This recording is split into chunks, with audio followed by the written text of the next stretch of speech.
Hello बच्चों, मैं प्रिया Rathore without ई आपका स्वागत करती हूँ आज के लेक्चर में। और आज हम पढ़ने वाले हैं क्लास 12th, जो कि हमारा चैप्टर चल रहा है, चैप्टर नंबर 9, जिसमें हम जंतु और पादप प्रजनन के बारे में बहुत सारी कहानियां पढ़ने वाले हैं। और उसका आज हम लेने वाले हैं 03 यानी कि L3।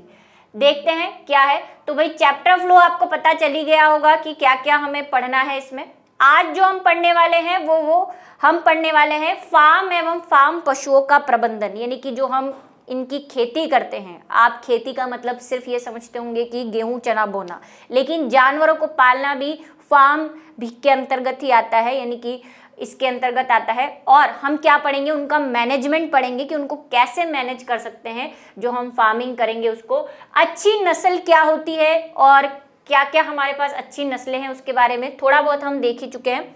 पशुओं का चारा और उसके बाद हम फार्म का उचित रखरखाव व सफाई के बारे में देखेंगे। तो कुल मिला के आज जो हम देखने वाले हैं वो क्या देखने वाले हैं कि हम कैसे इन पशुओं का प्रजनन तो करा रहे हैं, लेकिन क्या हम ऐसे ही पकड़ पकड़ के लाके इनका प्रजनन करा देते? नहीं, क्योंकि हम पढ़ चुके हैं कि पादप प्रजनन और पशुपालन में हमें जंतुओं को सिर्फ प्रजनन ही नहीं करवाना है, उनका रखरखाव, उनका पालन पोषण भी करना है।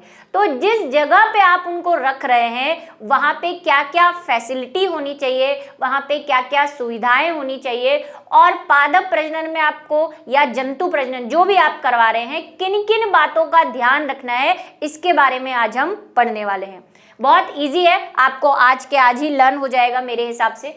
बात करते हैं फार्म या फार्म पशुओं का प्रबंधन। आज हम सिर्फ पशुओं के बारे में पढ़ेंगे, हमें इस चैप्टर में प्लांट्स के बारे में भी पढ़ना है, पर थोड़ा सा वो लेट आएगा। ठीक है, चलिए।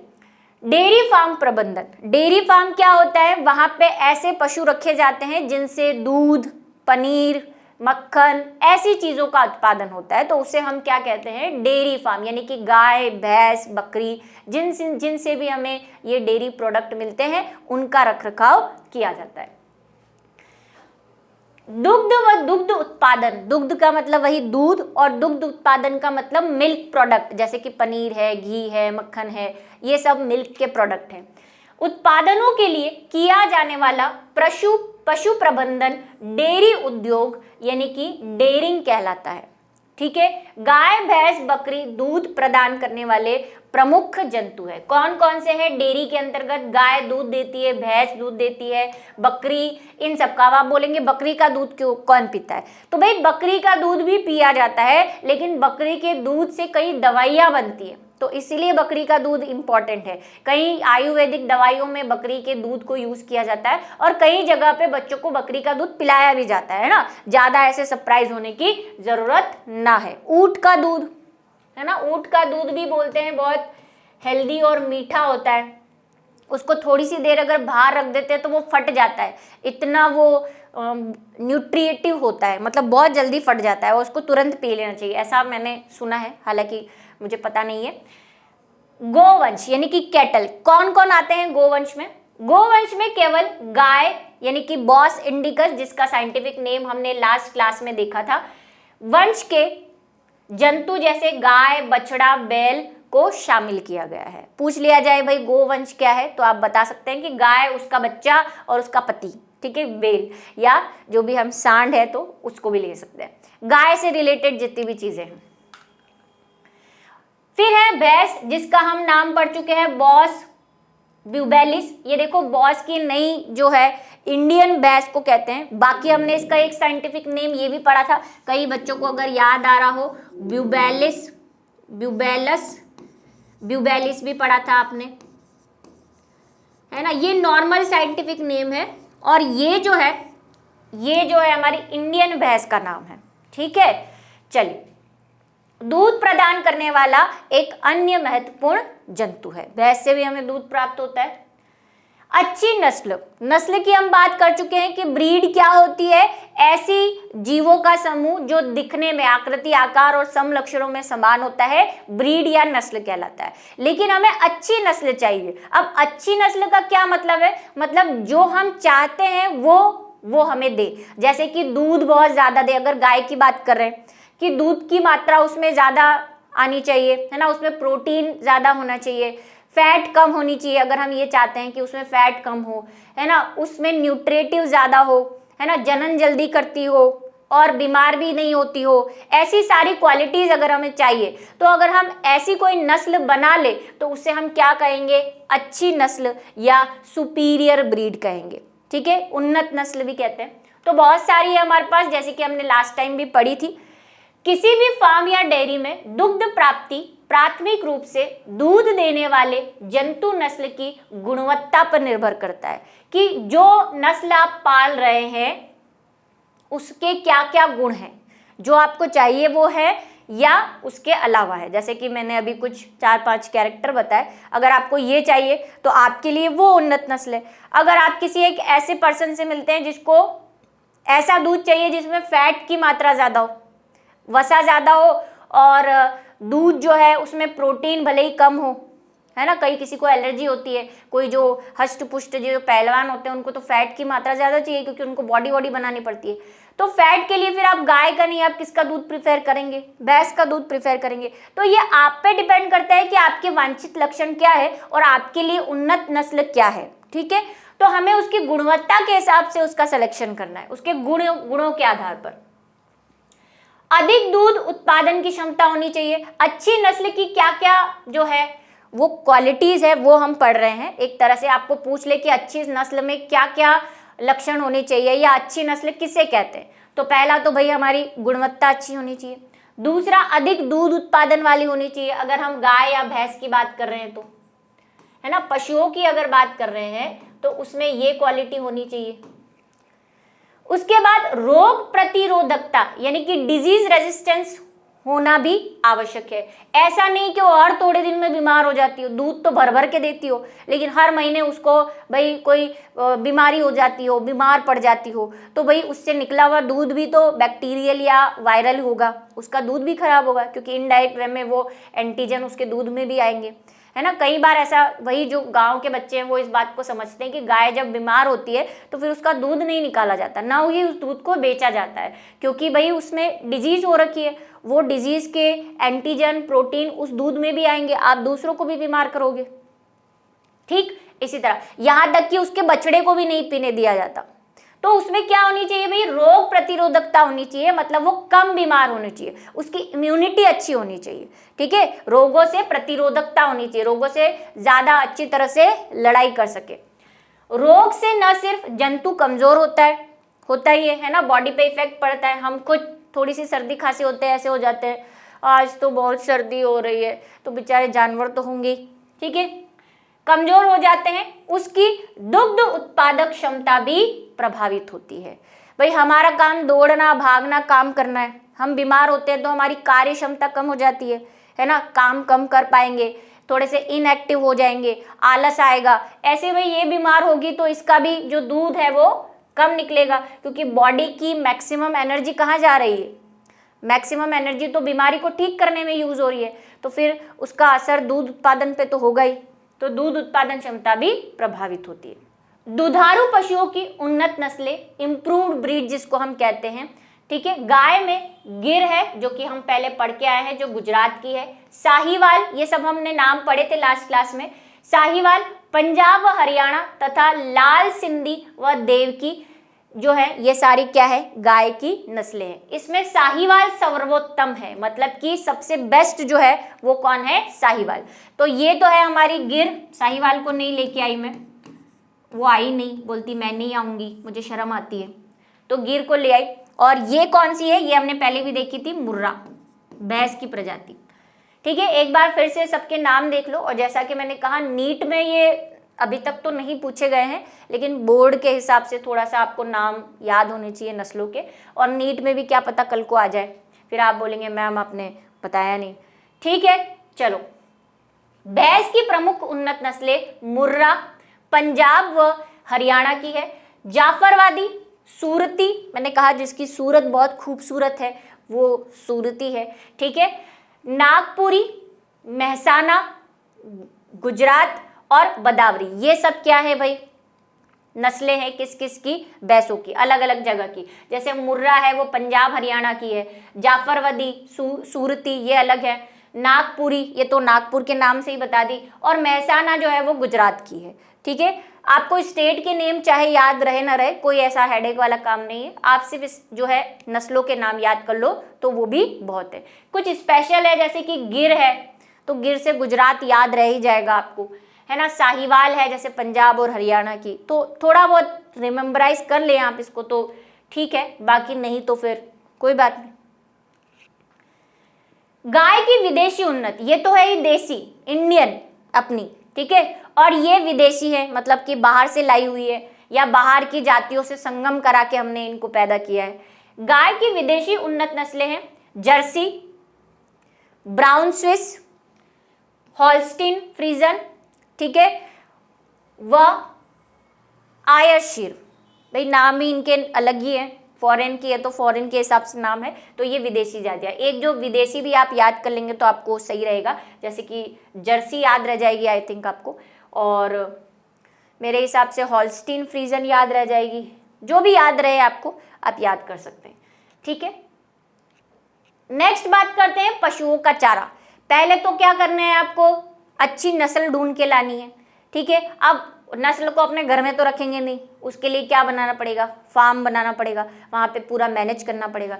अब अच्छा दूध चाहिए तो उसको क्या देना पड़ेगा, खाना, क्योंकि भाई आपको दूध में वो प्रोटीन वसा सब कुछ चाहिए, तो उसको खिलाना भी तो पड़ेगा कि लो खाओ फिर दूध दो, है ना, ताकि हम बेचें।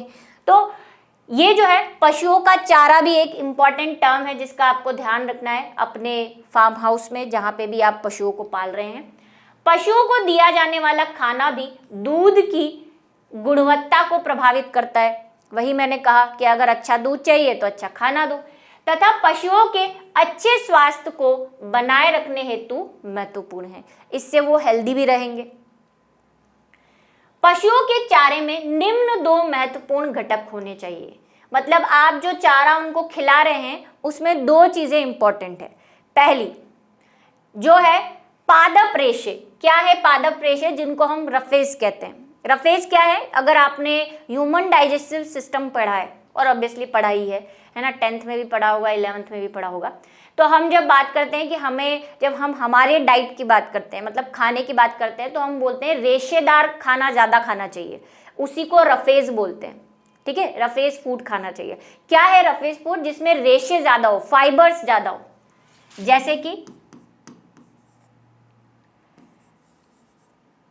जैसे कि हरी पत्तेदार सब्जियां, है ना, उनमें रेशे ज़्यादा होते हैं।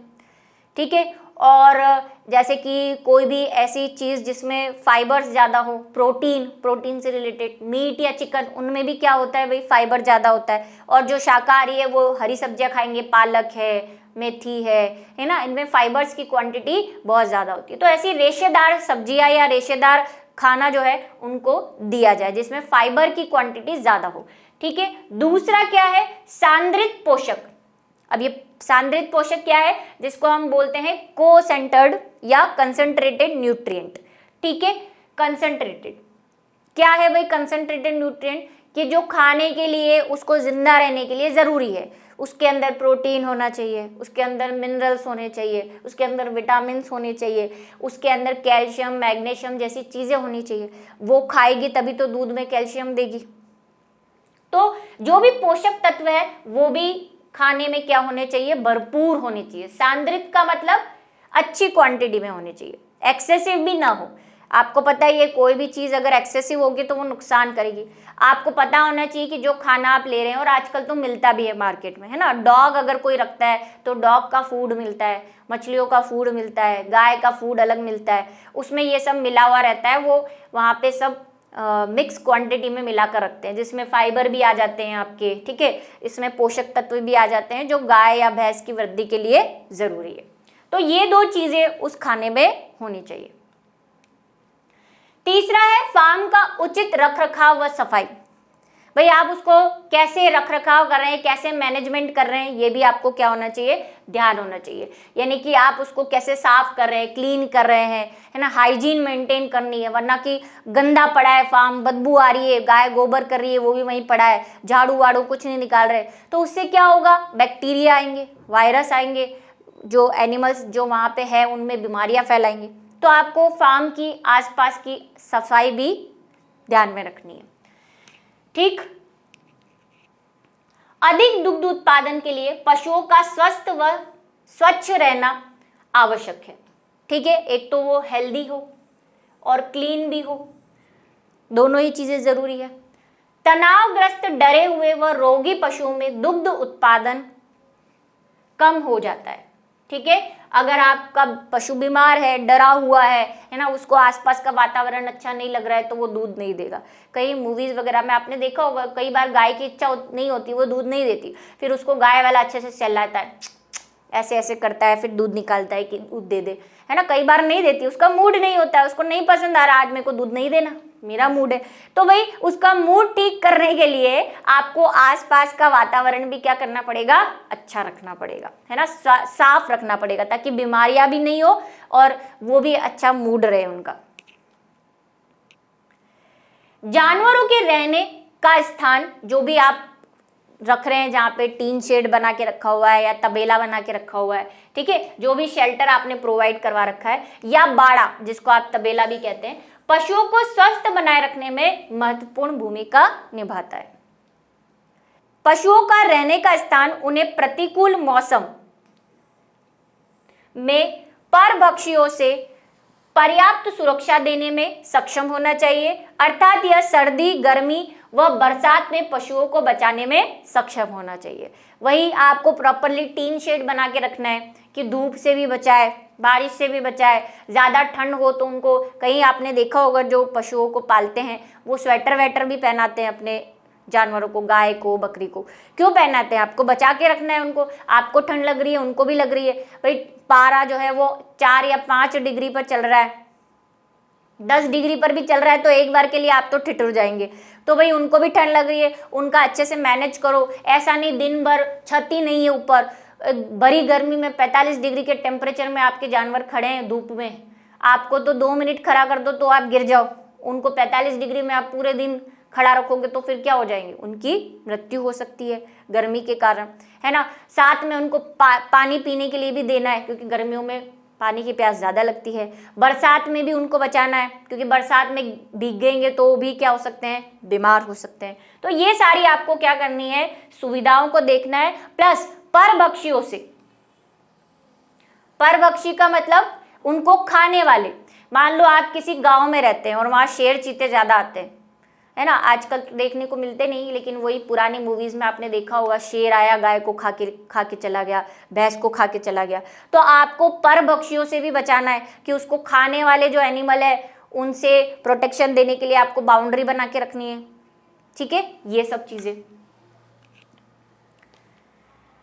यह स्थान हवादार, पर्याप्त रूप से बड़ा, साफ सुथरा व सूखा होना चाहिए, ऐसे गीला भी नहीं होना चाहिए। आपके घर में दिन भर पानी बहता रहे तो आप कैसे करोगे, चिपचिप हो रहा है ना। तो उनका भी जो प्लेस है, जो जगह है, वो साफ सुथरी होनी चाहिए। ठीक है, पर्याप्त रूप से हवादार होनी चाहिए, उनको ऑक्सीजन वगैरह सही से मिलती रहे। ऐसा नहीं पैक करने के चक्कर में, सेफ्टी देने के चक्कर में आपने पूरा कमरा ही बंद कर दिया, हवा भी नहीं आ रही है वहां से, तो भाई ऐसे में तो वो मर जाएगा ऑक्सीजन के बिना। तो ऐसा भी नहीं करना। इसमें पीने के पानी की उचित व्यवस्था, पशुओं के मल मूत्र के निष्कासन की उचित व्यवस्था होनी चाहिए। पीने का पानी होना चाहिए, और जो वो पार्टी वाटी कर रहे हैं, गोबर वोबर कर रहे हैं, उनको आपको प्रॉपरली साफ करना है। वो तो कहीं भी कर देंगे, साफ तो आपको ही करना है। रोगों की प्रारंभिक अवस्था में ही पहचान के लिए यहाँ पर पशु चिकित्सक यानी कि वेटेरिनरी डॉक्टर, जो डॉक्टर होते हैं वो कई प्रकार के होते हैं। एक तो इंसानों का इलाज करते हैं और एक वो होते हैं जो जानवरों का इलाज करते हैं, उनको कहते हैं पशु चिकित्सक या वेटेरिनरी डॉक्टर।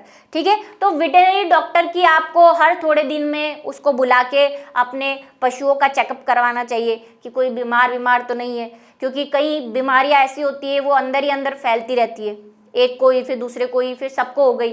जैसे मुर्गियों में अभी आप पढ़ेंगे बर्ड फ्लू हो गया था, है ना, तो बहुत सारी मुर्गियां जो है वो मर रही थी। तो ऐसा हो सकता है, तो आप टाइम टू टाइम, ठीक है, वेटेरिनरी डॉक्टर यानी कि चिकित्सक का नियमित समयांतराल पर, हर थोड़े इंटरवल पर, हर थोड़े टाइम पर विजिट होना चाहिए, मतलब उसको बुला के आप उनका चेकअप वेकअप कराओ। और अगर उसको कोई बीमारी है तो उसकी पहचान करो कि हाँ इसको कोई बीमारी हो रखी है, तो टाइम पे उसकी पहचान हो जाए। पशुओं की उचित साफ सफाई के साथ साथ उचित देखभाल करने वाले तथा दूध दुहने वाले व्यक्ति की सफाई या स्वास्थ्य भी परम आवश्यक है। ठीक है, खुद की हाइजीन भी, ऐसा नहीं गायों को तो अच्छा चिकना चुपड़ा साफ कर रखा है, खुद ऐसे गंदे बन के घूम रहे हो, 4 दिन से नहाए नहीं है ना, गोबर साफ किया तो हाथ धोए नहीं, ऐसा नहीं होना है। क्योंकि जो कुछ बैक्टीरिया या वायरस ऐसे भी है जो आपको भी बीमारी फैलाते हैं, उनको भी फैलाते हैं, तो फिर आपको क्या करना पड़ेगा भाई, आपके थ्रू उनको भी तो बीमारी हो सकती है। तो आपको क्या करना है, अपनी खुद की सफाई का भी ध्यान रखना है। ठीक है, जो दूध दोह रहा है, मतलब जो दूध निकाल रहा है, उसके हाथ जर्म्स वाले गंदे, और वो गाय का दूध निकाल रहा है, उससे गाय पे कोई बैक्टीरिया चले गए, कोई फंगस चली गई, कवक चली गई, वो उसको रोग फैला सकती है। तो सफाई का उनका भी ध्यान रखना है, अपना भी ध्यान रखना है। ठीक है, तो ये कुछ पॉइंट्स थे आज की क्लास में, और छोटा सा एक टॉपिक था जो हमने आज कंप्लीट किया। अब कुछ ऐसे ही छोटे छोटे टॉपिक्स आते रहेंगे जिसको हम पढ़ते रहेंगे। तो आई होप आज का जो मटेरियल है आपको आज ही याद हो गया होगा। और जैसा कि मैंने कहा, जो बच्चे नीट वगैरह की प्रिपरेशन कर रहे हैं वो मेरी क्लास होमवर्क सॉल्यूशन वीडियो देखिए, और साथ में 11th भी पढ़नी है। ऐसा नहीं 12th पार्ट्स करने से बेड़ा पार हो जाएगा भाई, 11th भी तो पढ़नी है, भूल ही गए होंगे पिछला वाला। तो जम के तैयारी कीजिए, और मेरा मानना है कि 12th के साथ ही अगर आपका जो टारगेट है उसको पूरा कर लें तो बहुत अच्छी बात है, आपको साल जो है वो बर्बाद ना करना पड़े। चलिए मिलते हैं अगले वीडियो लेक्चर में, तब तक के लिए बाय।